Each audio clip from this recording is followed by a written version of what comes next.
So hi, Linda Gerchick here. We're here with Marty Lenich, Inspect It First, our preferred inspector. But today we're going to take it up a level from our last time that we did this, Marty. We're going to talk about how we work together and the different components of a complete inspection and what we're going to do. So we're just going to chat back and forth, but you can lead the parade if you want. Okay. So Marty, take it away. Thank you, Linda.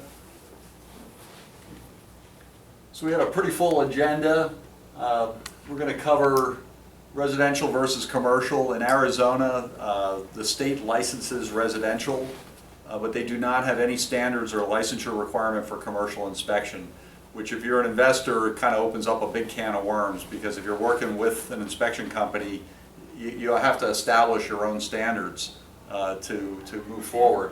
And you know, it's interesting, when you go to Nevada, 1 to 4 inspectors, 1 unit to 4, they don't have to be licensed, but after 5, they have to be licensed, so it's opposite in Nevada. Yeah, and actually that's a good point, because the state of Arizona defines residential as up to 4 units. So a fourplex, triplex, duplex, all are done under the residential standard. Okay. One of the things that I have come across is, in talking with clients, is many of them come with their own methodologies, and they really want to understand what we do, why it's different than maybe the method they used. And some of them walk through properties on their own with no inspector. Some have contractors that they work with. Some use home inspectors that have become, commercial inspectors. And we approach it as a kind of a team-based property inspection company. And so I'm going to just talk briefly about the pros and cons of these different methodologies. And so with that, here's the state standard, the actual work verbiage. One thing that also kind of comes into play on occasion are pools. The state has a standard. We're one of the few states in the country that has a pool and spa inspection standard. It only is used with single-family home for residential. So if there's a pool or a spa in a commercial or multifamily situation, there's technically no standard. Now we adopt the residential standard for the commercial. And there are some additional safety requirements when you have what's called a semi-public or public pool. If it's a residential, it's just a private pool. When we do our contracts and there's a pool involved, we take it to another level too. We require the owner, the seller, to provide us with a copy of their pool permit, which is a county-based document. Yep. And if they can't provide me with that, we'll dead stop a deal. But that doesn't tell me that the equipment's working. That's what Marty's job is. Yep. But if we don't have that document, and you've got to go back in and retrofit a pool, 30, 40, 50,000, no problem. You can get expensive. And if you don't do anything, you really have some potential liability, because there's a lot of safety issues now, especially in Arizona. There's way too many kids that die in pools every year. So, here are these different inspection approaches, a lot of different methodologies. I'll go through this rather quickly. We do have clients who are very experienced. They've done hundreds of deals. They walk through on their own. The advantage for them is it's very inexpensive. The biggest problem we see with that approach, though, is it's hard for them to develop a BINSR, because they may see stuff. They go to the seller. And a BINSR, let's define that so people The BINSR, yeah, excuse me, buyer inspection notice, seller response. It's the part of the real estate contract where the buyer requests the seller to either make repairs or provide money in lieu of a repair. And it's kind of like another negotiation after you come to the pricing. In my world, it's called retrading.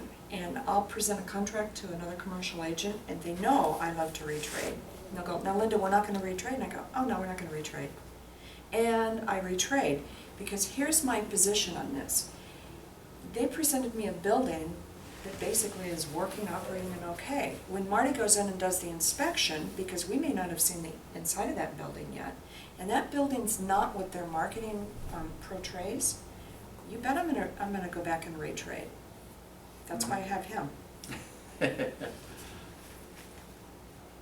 Some clients come in and they have a team of contractors that they're used to working with. This is a really good thing in general, because the client is going to get pricing that he can count on.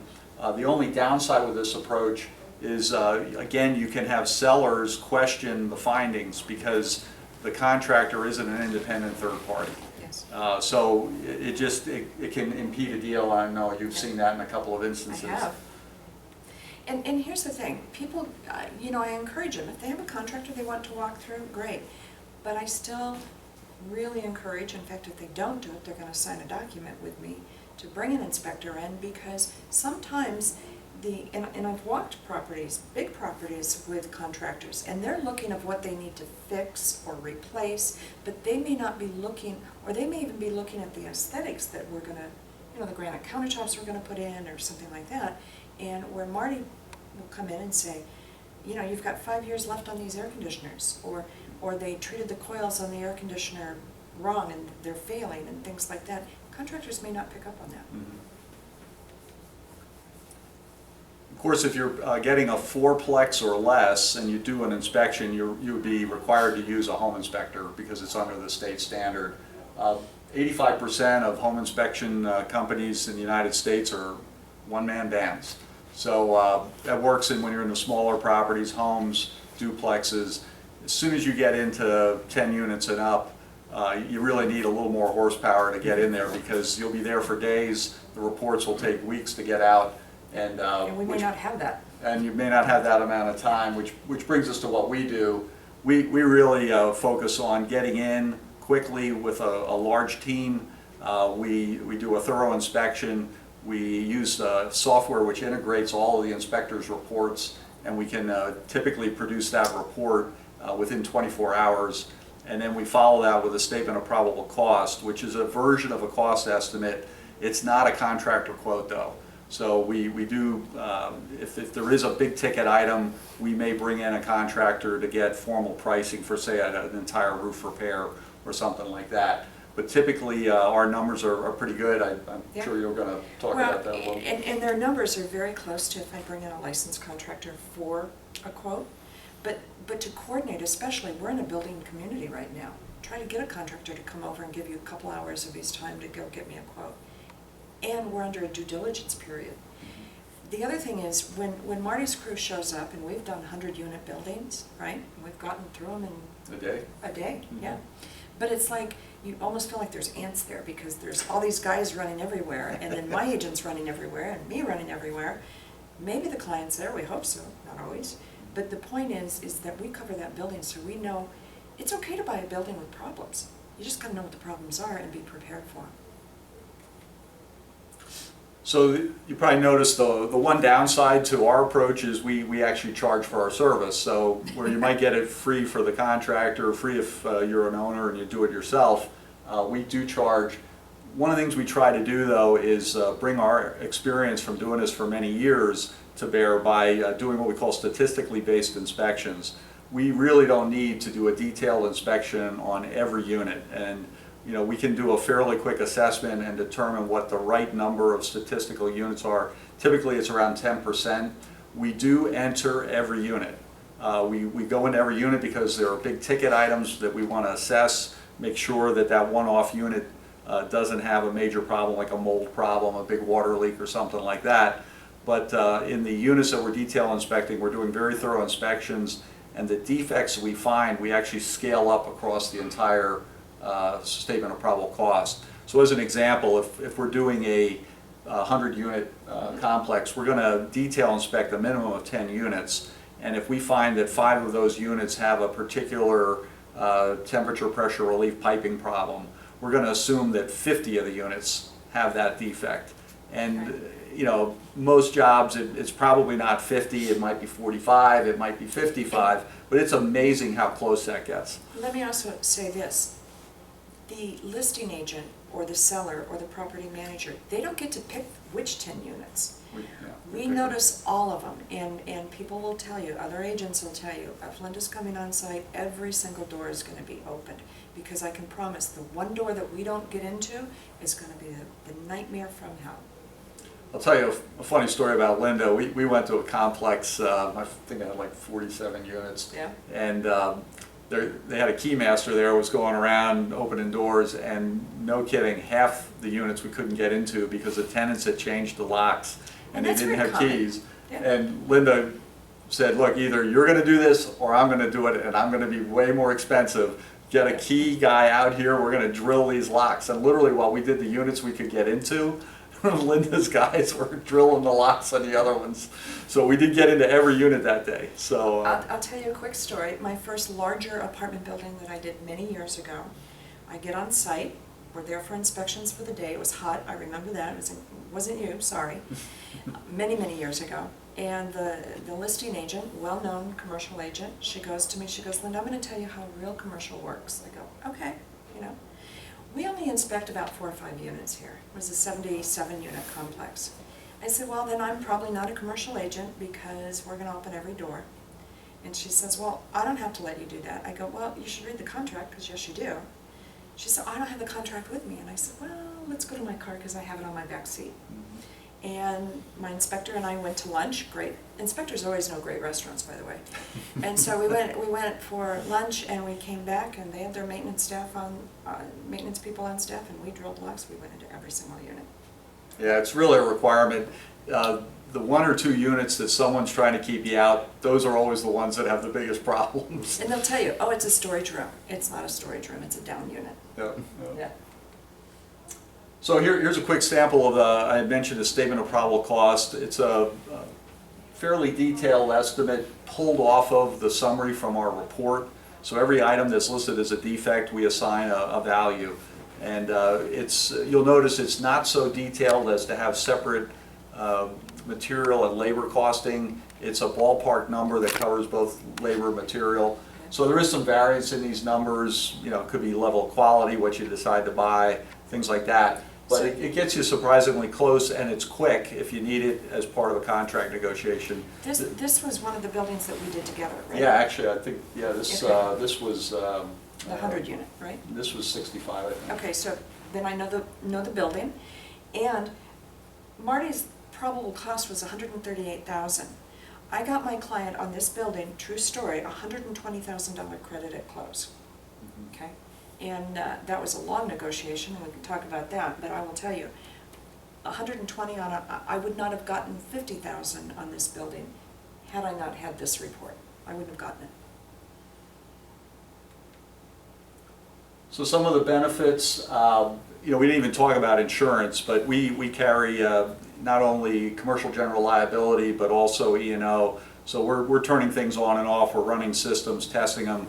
If you do that yourself as an owner and you damage something, you probably aren't carrying commercial general liability insurance. You are creating a liability for yourself in that area. And you know, if you go to the contractor route, they probably have commercial general liability, but they don't have E&O. If you go with a one-man band home inspector, he's probably carrying the minimum, so you may only have $200,000. In Arizona, you can go as low as $30,000 on a bond. So there are some exposures, and I think the real estate contract really says that the buyer is responsible for the home inspector's actions. So that really opens up a can of worms in that area. We're W-2 based. All our employees have workman's comp. So God forbid somebody falls off a ladder, you know, there's not going to be those kinds of repercussions. So we try to do it by the book in that area. A lot of times, especially in multifamily, you're inspecting older buildings. You go to turn something off and the pipe breaks. I mean, it's reality and it happens. We don't want it to happen, but yeah, that can fall right back to us. Yep. And then probably the biggest thing, because we do this kind of day in, day out, we're very quick to respond and organize and get these things going.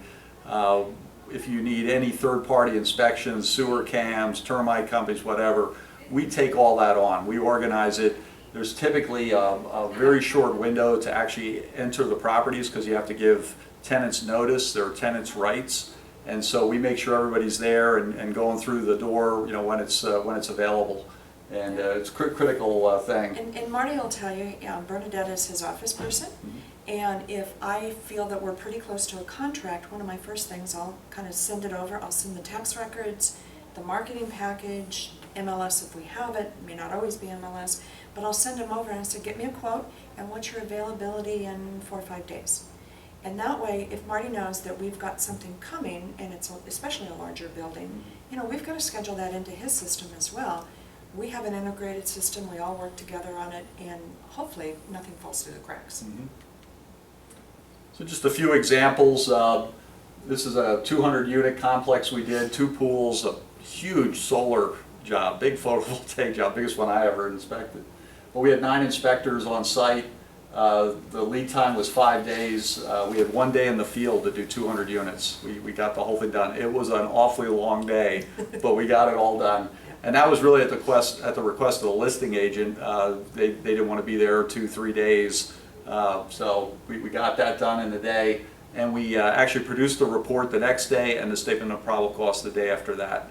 So in about a 7-8 day time frame, from initial booking to all the data you need to do your negotiation. And you do all the SOPCs yourself, I don't do. you? I do them personally. So even when Marty's across the country, maybe having a good time somewhere, I'm like Marty, and he gets them to me.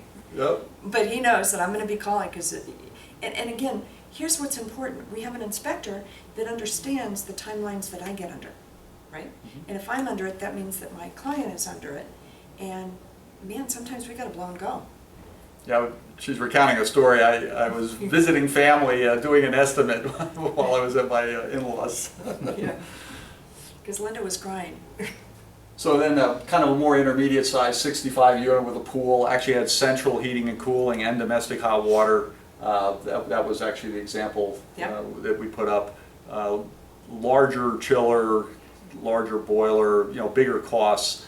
Those particular units, good performance at this time, but we were seeing an end of life that was coming up in 5 to 10 years. So we wanted to really make sure our client and Linda's client knew what they were getting into, that there were going to be some substantial costs coming up. And some of the things that we do, especially on apartment buildings or office buildings, if they've got a chiller or a central boiler, Marty wants the service records. Well, we don't wait until the day of the inspection.